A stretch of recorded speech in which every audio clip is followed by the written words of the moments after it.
Campfire Classics is a classic literature podcast. However, your hosts will occasionally use not-so-classy language and immature humor to describe very mature situations. As such, listener discretion is advised. Hi, I'm Ken Sandberg. Welcome to Campfire Classics, where we try to read those books that look really good on your shelf.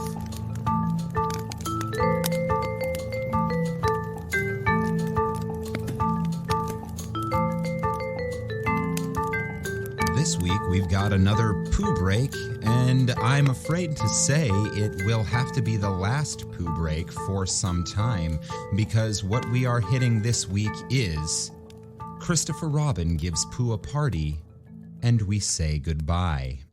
This is the last Winnie-the-Pooh story that is currently in the public domain, which means our next Pooh break will not be able to happen until January 1st, 2024 at the absolute earliest, since that is when the sequel, House on Pooh Corner, enters the public domain.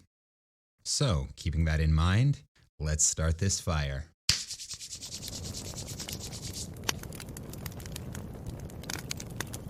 One day, when the sun had come back over the forest, bringing with it the scent of May, and all the streams of the forest were tinkling happily to find themselves their own pretty shape again, and the little pools lay dreaming of the life they had seen and the big things they had done, and in the warmth and quiet of the forest, the cuckoo was trying over his voice carefully and listening to see if he liked it, and wood pigeons were complaining gently to themselves in their lazy, comfortable way that it was the other fellow's fault, but it didn't matter very much.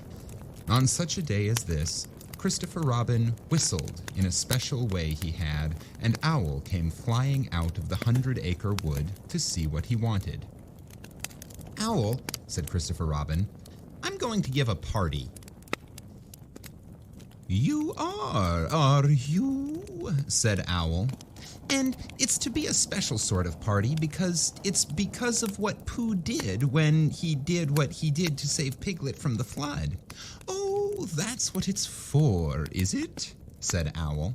"Yes, so will you tell Pooh as quickly as you can and all the others, because it will be tomorrow." "Oh, it will it?" said Owl, still being as helpful as possible. "So, will you go and tell them, Owl?" Owl tried to think of something very wise to say, but couldn't, so he flew off to tell the others, and the first person he told was Pooh. "Pooh," he said, "Christopher Robin is giving a party." "Oh," said Pooh. And then, seeing that Owl expected him to say something else, he said, "Will there be those little cake things with pink sugar icing?" Owl felt that it was rather beneath him to talk about little cake things with pink sugar icing, so he told Pooh exactly what Christopher Robin had said, and flew off to Eeyore. "A party for me?" thought Pooh to himself. "How grand!" And he began to wonder if all the other animals would know that it was a special Pooh party, and if Christopher Robin had told them about the floating bear, and the brain of Pooh, and all the wonderful ships he had invented and sailed on, and he began to think how awful it would be if everybody forgot about it and nobody quite knew what the party was for, and the more he thought like this, the more the party got muddled in his mind like a dream when nothing goes right, and the dream began to sing itself over in his head until it became a sort of song, and it was an anxious Pooh song. "3 cheers for Pooh. For who? For Pooh. Why, what did he do? I thought you knew. He saved his friend from a wetting. 3 cheers for Bear. For where? For Bear. He couldn't swim, but he rescued him. He rescued who? Oh, listen, do. I'm talking of Pooh. Of who? Of Pooh. I'm sorry, I keep forgetting. Well, Pooh was a bear of enormous brain. Just say it again. Of enormous brain. Of enormous what? Well, he ate a lot, and I don't know if he could swim or not, but he managed to float on a sort sort of boat. A sort of what? Well, a sort of pot. So now let's give him 3 hearty cheers. So now let's give him 3 hearty witches, and hope he'll be with us for years and years, and grow in health and wisdom and riches. 3 cheers for a Pooh. For who? For Pooh. 3 cheers for Bear. For where? For Bear. 3 cheers for the wonderful Winnie-the-Pooh. Just tell me, somebody, what did he do? While this was going on inside him, Owl was talking to Eeyore. Eeyore, said Owl, Christopher Robin is giving a party. Very interesting, said Eeyore. I suppose they will be sending me down the odd bits which get trodden on. Kind and thoughtful. Not at all. Don't mention it. There is an invitation for you. What's that like? An invitation? Yes, I heard you. Who dropped it? This isn't anything to eat. It's asking you to the party. Tomorrow. Eeyore shook his head slowly. You mean Piglet. The little fellow with the excited ears. That's Piglet. I'll tell him. No, no, said Owl, getting quite fussy. It's you. Are you sure? Of course I'm sure. Christopher Robin said, all of them, tell all of them. All of them except Eeyore? All of them, said Owl, sulkily. Ah, said Eeyore.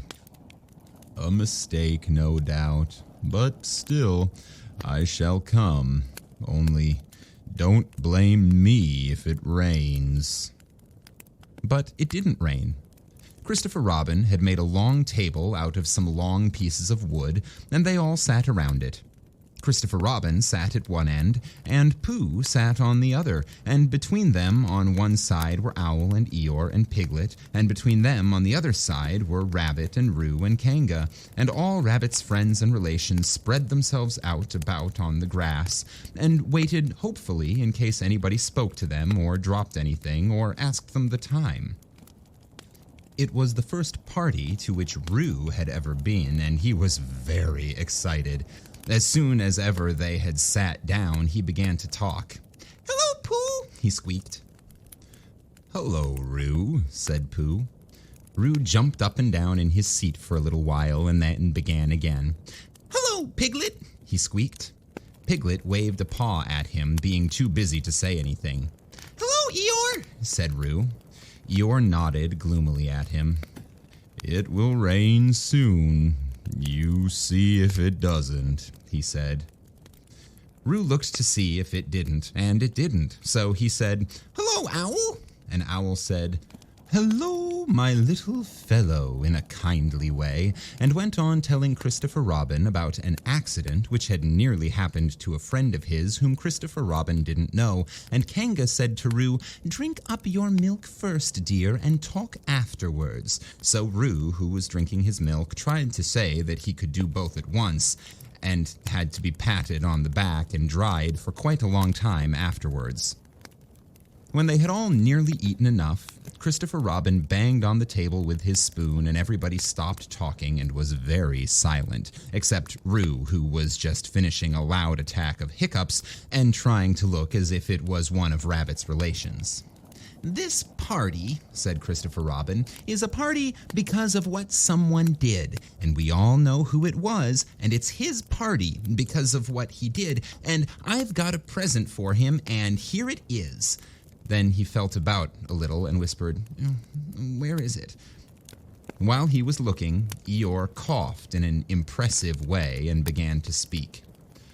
Friends, he said, including oddments, it is a great pleasure, or perhaps I had better say it has been a pleasure so far, to see you at my party. What I did was nothing. Any of you, except Rabbit and Owl and Kanga, would have done the same. Oh, and Pooh. My remarks do not, of course, apply to Piglet, and Roo because they are too small. Any of you would have done the same, but it just happened to be me. It was not, I need hardly say, with an idea of getting what Christopher Robin is looking for now. And he put his leg in front of his mouth and said in a louder whisper, "Try under the table," that I did what I did, because I feel that we should all do what we can to help. I feel that we should all... said Roo accidentally. "Roo, dear," said Kanga reproachfully.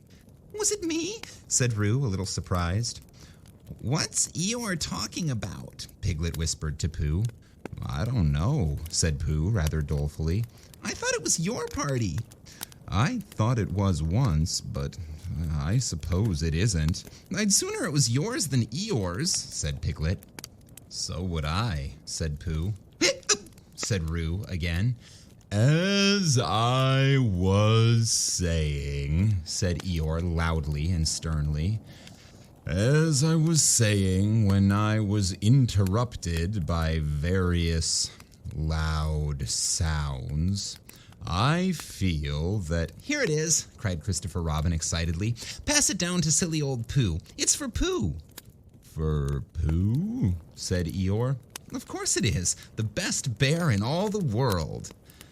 "I might have known," said Eeyore. "After all, one can't complain. I have my friends. Somebody spoke to me only yesterday, and it was last week, or the week before, that Rabbit bumped into me and said, 'Bother. The social round. Always something going on.'"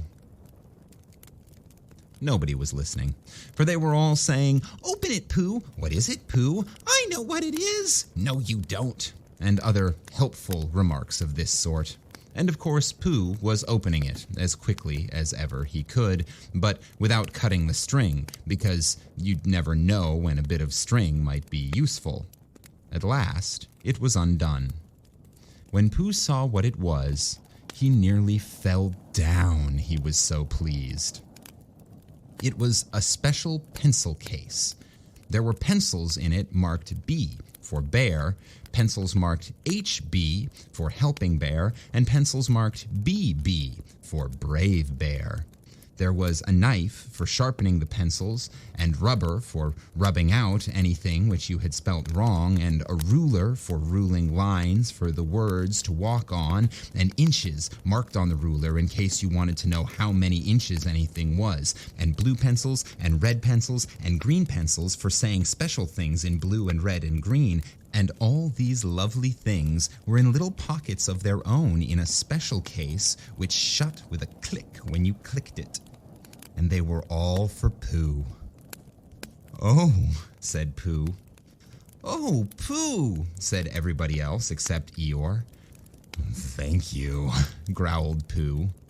But Eeyore was saying to himself, "This writing business, pencils and whatnot, overrated if you ask me. Silly stuff. Nothing in it." Later on, when they had all said goodbye and thank you to Christopher Robin, Pooh and Piglet walked home thoughtfully together in the golden evening, and for a long time they were silent. "When you wake up in the morning, Pooh," said Piglet at last, "what's the first thing you say to yourself?" "What's for breakfast?" said Pooh. "What do you say, Piglet?" "I say, I wonder what's going to happen exciting today," said Piglet. Pooh nodded thoughtfully. "It's the same thing," he said. "And what did happen?" asked Christopher Robin. "When?" "Next morning." "I don't know." "Oh, could you think and tell me and Pooh sometime?" "If you wanted it very much." "Oh, Pooh does," said Christopher Robin. He gave a deep sigh, picked his bear up by the leg, and walked off to the door, trailing Winnie-the-Pooh behind him. At the door, he turned and said, "Coming to see me have a bath?" "I might," I said. "Was Pooh's pencil case any better than mine?" "It was just the same," I said. He nodded and went out, and in a moment I heard Winnie-the-Pooh bump, bump, bump, going up the stairs behind him. The end. I really hope you enjoyed that one, listeners. I love Winnie-the-Pooh. He makes me feel all sorts of warm, happy things. So this has been another Pooh Break, and until next week, this has been Campfire Classics, where we try to read those books that look really good on your shelf.